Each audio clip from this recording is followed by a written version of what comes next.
One of the interesting details in that gospel reading that was just read is that Jesus was wrapped in swaddling clothes. And I don't know about you, but oftentimes I've heard that's a sign of his poverty in particular, and that's probably true. But recently I heard that, interestingly enough, the ones who are wrapped in swaddling clothes are actually small unblemished lambs, of all things. Because you see, a shepherd, if they're raising sheep and they have a really good-looking lamb that could be offered in sacrifice at the temple, because you need pure, unblemished sacrifices for the temple, they would wrap those sheep in swaddling clothes so that they wouldn't hurt themselves, so that they would be extra protected. And it's Jesus also who is wrapped in swaddling clothes. And it's also interesting, maybe you've noticed this before, but he's lying in a manger. And what is a manger? But it's a feeding trough for animals. So we've got a little baby who's wrapped up like a sheep should be, lying in a place where food is supposed to be eaten.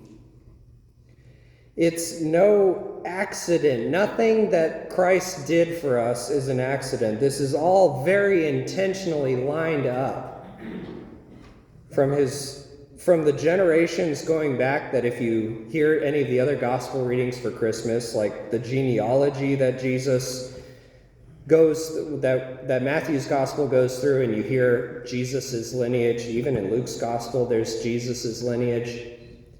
All comes down to this moment of the birth of the Christ, who is not only seen like a lamb, but seen like food.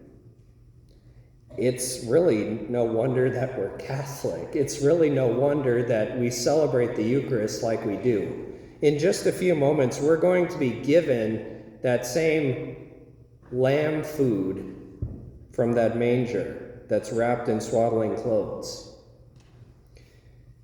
Whenever John the Baptist, very quickly in John the Evangelist's Gospel, whenever he sees Jesus, he says of him, "Behold the Lamb of God." We're going to hear that very soon. Behold the Lamb of God. Behold him who takes away the sins of the world.